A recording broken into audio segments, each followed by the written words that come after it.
হয়ে যাচ্ছে তবু এরকম করছে।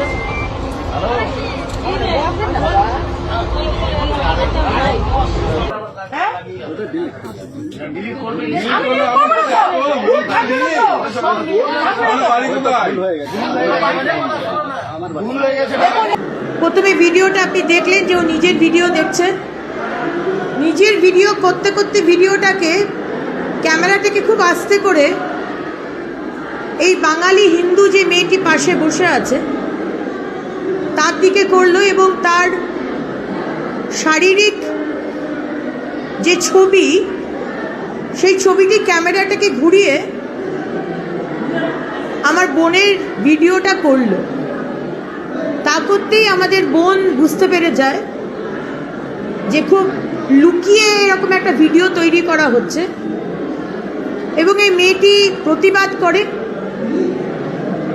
আশেপাশের মানুষরা জানতে পারে, তারা প্রতিবাদ করে।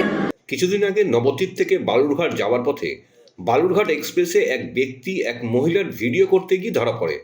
আর আজকে বাংলার এরকম দুরবস্থা যে সেই মেয়েটির পাশে না, অভিযুক্ত সেই ব্যক্তির পাশে তৃণমূল নেতারা। নমস্কার বন্ধুরা, আমার নাম ধ্রুবজ্যোতি সরকার। যেখানে অভিযুক্ত নিজে বলছেন ভুল হয়ে গেছে, ক্ষমা চাইছে, যেখানে অভিযুক্ত নিজে বলছে ভুল হয়ে গেছে, সে ক্ষমা চাইছে, তারপরেও তৃণমূল নেতারা ওই ব্যক্তির পক্ষ হয়ে কথা বলছে, কারণ তিনি সংখ্যালঘু সম্প্রদায় থেকে। শুনুন এই বিষয়ে কি বলছেন বিজেপি নেত্রী অগ্নিমিত্রা পাল।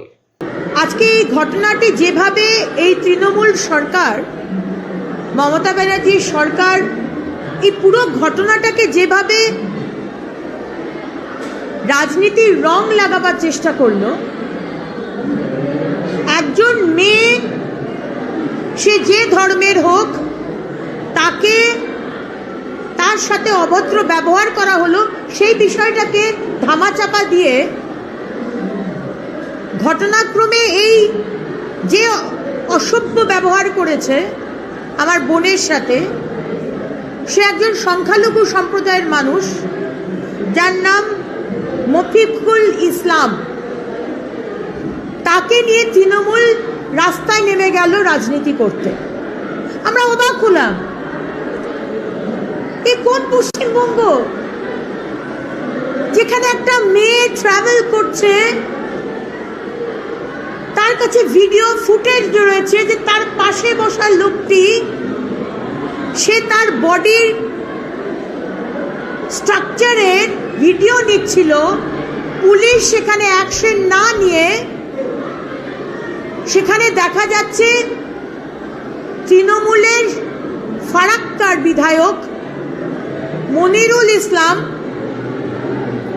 এবং তার এক সাকরেদ ক্রিমিনাল জিম নওয়াজ মেয়েটির নাম, মেয়েটির বাবার নাম, মেয়েটির অ্যাড্রেস সোশ্যাল মিডিয়ায় দিয়ে দিল। এবং এই অবস্থায় মেয়েটির ওপর প্রাণনাশের হুমকি আসছে। আজকে বিভিন্ন মানুষ সংখ্যালঘু সম্প্রদায় থেকে মৌলবাদীর দল, তারা এই মেয়েটিকে হুমকি দিচ্ছে যে তাকে মেরে ফেলা হবে, তাকে অ্যাসিড দিয়ে পুড়িয়ে দেওয়া হবে। কি কোন বাংলা? আমরা চিনি না এই বাংলাকে। একজন মেয়ে, একজন বাঙালি হিন্দু মেয়ে বা একজন হিন্দু মেয়ের এই পশ্চিমবঙ্গে কোনো সিকিউরিটি নেই, কোনো সুরক্ষা নেই, এটা আবার করে আজকে প্রমাণ হল। আর কে এই মনিরুল ইসলাম? ফারাক্কার তৃণমূলের এমএলএ, যার ঘাড়ে কটা মাথা, যে গতকাল আমরা দেখতে পেলাম আজকে সংখ্যালঘু সম্প্রদায়ের কিছু মানুষ তারা প্রতিবাদ করছে মেয়েটিকে অ্যারেস্ট করতে হবে। যে লোকটি দুর্ব্যবহার করলো, তার রাজনীতি, তার ধর্মের রং দেখা হলো, সে মেয়েটির সাথে কি করলো ট্রেনে সেটা দেখা হলো না। এবং এই ফারাক্কার এমএলএ মনিরুল ইসলাম, আপনারা হয়তো ভুলে গেছেন, এই মনিরুল ইসলাম কয়েক বছর আগে পিএফআই এর র্যালিতে হেঁটেছিল। পিএফআই একটি ব্যান্ড অর্গানাইজেশন, যে অর্গানাইজেশনের র্যালিতে হাঁটার জন্য মুখ্যমন্ত্রী মমতা ব্যানার্জি কিন্তু কোনো অ্যাকশন নেননি। আর আজকে পশ্চিমবঙ্গে দেখা যাচ্ছে যে এই মনিরুল ইসলামের মতো মানুষ তারা চেষ্টা করছে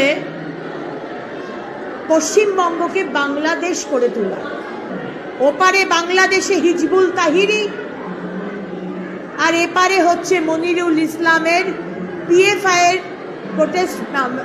প্রতিবাদ মিছিলে হাঁটা।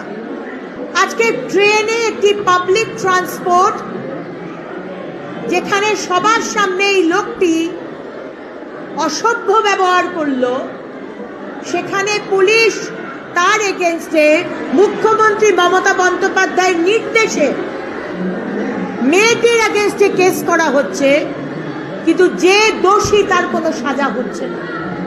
হিন্দু মা বোনেদের ওপর পাবলিক ট্রান্সপোর্টে যাতায়াতের সময় কেউ অসভ্যভাবে যদি ভিডিও করে, আর আমরা যদি এই পুলিশের কাছে যাই, এই মমতা ব্যানার্জির পুলিশের কাছে যাই, সেখানে কোনো বিচার নেই। কিন্তু খুব দুর্ভাগ্যজনকভাবে এইখানে মেয়েটির কোনো সুরক্ষা না দিয়ে মেয়েটির নাম, বাবার নাম, অ্যাড্রেস সব কিছু পাবলিক করে দেওয়া হলো। পশ্চিমবঙ্গকেও বাংলাদেশের মতো আপনি এখন ইসলামিক স্টেট করতে চান, শুধু আপনার 33% তুষ্টিকরণের জন্য আপনি এই মৌলবাদী শক্তির কাছে মাথা নত করেছেন। আমরা কিন্তু কোনো মতে সেটা মেনে নেব না।